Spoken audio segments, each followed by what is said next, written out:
ইসলাম শিখিয়েছে শেষ নিঃশ্বাস পর্যন্ত তোমাকে লড়ে যেতে হবে। এই পৃথিবীতে কেউ কাউকে জায়গা করে দেয় না, জায়গা করে নিতে হয়।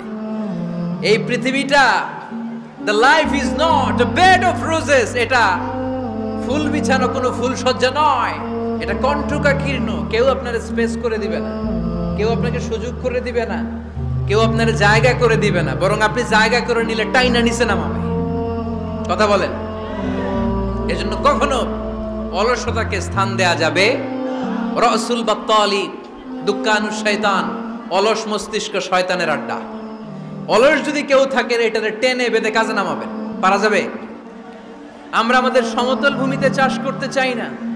মালয়েশিয়াতে একটা এলাকা আছে ক্যামেরুন হাইল্যান্ড, ওরা পাহাড়ের মধ্যে চাষাবাদ করে গোটা মালয়েশিয়ার খাদ্যদ্রব্যের অভাবকে মুক্ত করে দিয়েছে। পাহাড়ের মধ্যে ওখানে ফুলের বাগান, ক্যামেরুন হাইল্যান্ড প্রায় ৬,০০০ ফিট উঁচু, প্রচন্ড ঠান্ডা।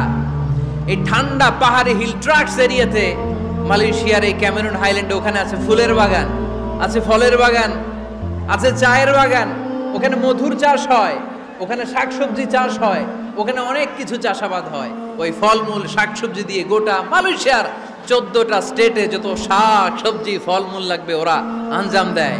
আর আমরা আমাদের সমতল ভূমিতে চাষ করতে চাই না। আমরা চাষাবাদকে খুব লজ্জা মনে করি, এটা ভুল আইডিয়া। আমাদের যে এলাকা যেই জিনিসের জন্য বিখ্যাত ওইটাকে আমাদের ব্র্যান্ডিং করতে হবে। লক্ষ্মীপুর কিসের জন্য বিখ্যাত? নারিকেল সুপারি। নারিকেল সুপারি যে পৃথিবীর কত মানুষ, ইন্দোনেশিয়ান লোকেরা মুড়ির মতো খায় নারিকেল আর সুপারি। তো এইটারে আমাদের ব্র্যান্ডিং করতে হবে। যেই দেশে যেটা আছে, যে এলাকা যেই পণ্যের জন্য বিখ্যাত ওইটা আমাদের ব্র্যান্ডিং করতে হবে। আমাদের আদমজির জুট মিল বন্ধ না, ভাওয়ানি জুট মিল বন্ধ। আমাদের পাট শিল্পকে ধ্বংস করে দিয়ে ইন্ডিয়া এখন ওই কটনের পাঞ্জাবি বানায়, জুট কটনের পাঞ্জাবি। আছে না নাই? পুরা বাংলাদেশের মার্কেট এই জুট কটনের পাঞ্জাবি দিয়ে সয়লাভ। আমাদের বাংলাদেশের পাট দিয়ে যদি আমরা মিহি পাঞ্জাবি বানাতে পারতাম, গোটা বিশ্ববাজারকে আমরা দখল করে নিতে পারতাম, ঠিক কি না? এজন্য আমাদেরকে নতুন নতুন আইডিয়া জেনারেট করতে হবে। চাকরির পিছনে বসে থাকলে চলবে না। আর আজান যদি হয়ে যায় ছুটে যাব মসজিদে, আর নামাজ শেষ হলে আমরা আমাদের কাজের দিকে চলে যাব। চিল্লায় বলেন ঠিক কিনা? যেটাই করবো আমরা ভালোভাবে করব, কাজ করে খেতে হবে। কাজে লজ্জা নেই, লজ্জা হচ্ছে অলসতায়। লজ্জা কিসে? আজকের আলোচনা থেকে এটা মুখস্থ করে নিতে হবে। কাজে লজ্জা নেই। লক্ষ্মীপুরের ইয়াংস্টারেরা শ্রমে লজ্জা নেই, পরিশ্রমে লজ্জা নেই, লজ্জা অলসতায়। লজ্জা কিসে? আরো জোরে। নবীরা কি এমনি এমনি বসে বসে খাইছে? কঠিন পরিস্থিতিতেও নবীরা পরিশ্রম করে উপার্জন করা লেগেছে, ঠিক কিনা?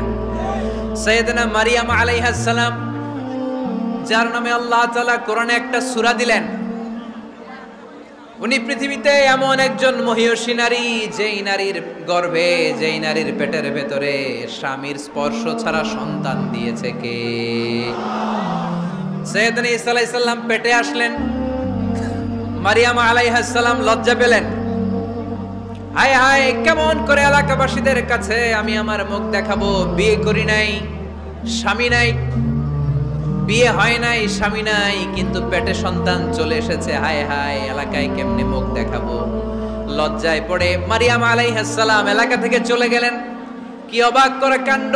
বাচ্চা ভূমিষ্ঠ হওয়ার জন্য, বড় হওয়ার জন্য 6 মাস 7 মাস লাগে নাই, পেটে বাচ্চা আসার সাথে সাথে বাচ্চাটারে বড় করে দিয়েছে কে? সাইয়েদাতুনা মারিয়াম আলাইহিস সালাম এবার বসে পড়লেন, বুঝতে আরম্ভ করলেন প্রেগন্যান্সির পেইন উঠেছে। হঠাৎ করে পেট থেকে বাচ্চা ভূমিষ্ঠ হয়ে যাওয়ার পরে উনি কাঁপতে আরম্ভ করলেন। ক্ষুধার চোটে খাবার কিছু নাই, সামনে ঝর্ণা, উপরে একটা খেজুর গাছ।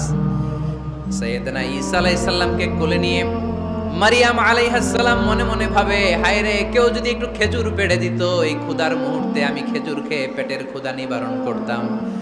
রব্বুল আলামিন মারিয়ামকে উদ্দেশ্য করে আয়াত নাজিল করে দিলেন, ওয়া হুজ্জি ইলাইকি বিজিযইন নাখলাতি তুসাকিত আলাইকি রতবান জানিয়া। কোরআন সাক্ষী, হুজ্জি ইলাইকি বিজিযইন নাখলা, এর মানে হচ্ছে মারিয়াম কেউ পেড়ে দিবে না, একটু কষ্ট করে হাতটা উঁচু করে খেজুরের ডালা ধরে ঝাঁকুনি মারো, টসটসে কাঁচা পাকা খেজুর নিচের দিকে পড়বে, তারপর তুমি তুলে খাবে। সুবহানাল্লাহ পড়ে। আল্লাহ চাইলে অটোমেটিক্যালি কারামাত হিসেবে খেজুরগুলো নিচে ফেলতে পারতেন না? কথা কোন? খেজুরগুলো অটোমেটিক্যালি নিচের দিকে পড়ছে? পড়ে নাই।